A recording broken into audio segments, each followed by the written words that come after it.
ప్రపంచంలోని అన్ని దేశాలకు భారత రాజ్యాంగం ఆదర్శంగా నిలిచిందని నగర మేయర్ సునీల్ రావు అన్నారు. అంబేద్కర్ 67వ వర్ధంతిని పురస్కరించుకొని నగరపాలక సంస్థ ఆధ్వర్యంలో వేడుకలు ఘనంగా నిర్వహించారు.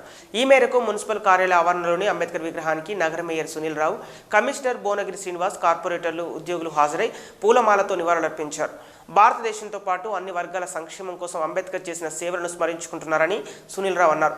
అంబేద్కర్ పొందుపరిచిన ఆర్టికల్ 3 ద్వారా ప్రత్యేక రాష్ట్రం ఏర్పడి తెలంగాణ రాష్ట్రం అభివృద్ధి దిశగా ముందుకు సాగుతుందని చెప్పారు. దేశంతో పాటు తెలంగాణ రాష్ట్రంలో అన్ని వర్గాల ప్రజల సంక్షేమం కోసం రాజ్యాంగం రాయడం జరిగిందన్నారు. రాజ్యాంగంలో రాసిన ఆర్టికల్స్ ప్రకారం నడుచుకుంటూ ప్రజాస్వామ్య వ్యవస్థలో పౌర హక్కులు, చట్టాలను కాపాడుకోవాలని సూచించారు. రాబో తరం కూడా బాబాసాహెబ్ అంబేద్కర్ రాసిన రాజ్యాంగంను వారి జీవితాన్ని స్ఫూర్తిగా తీసుకొని వారి బాటలో నడవాలని పిలుపునిచ్చారు. అలాంటప్పుడే తెలంగాణ రాష్ట్రంలో కానీ భారతదేశం అభివృద్ధి బాటలో ముందుకు సాగుతుందని తెలిపారు. ఈ కార్యక్రమంలో mayor Sunil Rao, municipal commissioner Bhuvanagiri Srinivas, కార్పొరేటర్లు SC Nagamalleswararao, DCP Subhash, EE Krishnappa, RO Anjaneyulu, TPBO Srihari, sanitation supervisor Raja Manohar, ఉద్యోగులు, సిబ్బంది తదితరులు పాల్గొన్నారు.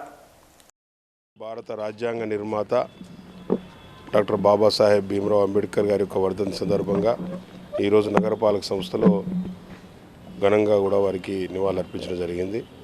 నాతో పాటు గౌరవ కార్పొరేటర్స్, మున్సిపల్ కమిషనర్ గారు, మున్సిపల్ సిబ్బంది అందరూ కూడా పాల్గొనడం జరుగుతూ ఉన్నది.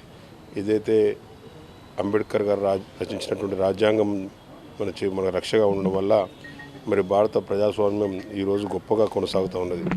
వారు చాలా దూరదృష్టితోటి అన్ని వర్గాల సంక్షేమాన్ని, క్షేమాన్ని దృష్టిలో ఉంచుకొని ఏదైతే రాజ్యాంగం రచించారో ఆ రాజ్యాంగం నేటికి కూడా మనకు ఆదర్శంగా ఉండి అన్ని వర్గాల వారిని కాపాడుకుంటూ భారతదేశాల ఒక రాజ్యాంగం ప్రపంచంలో అన్ని దేశాలకల్లా గొప్ప రాజ్యాంగం కూడా మరి పేరు తెచ్చుకున్నది.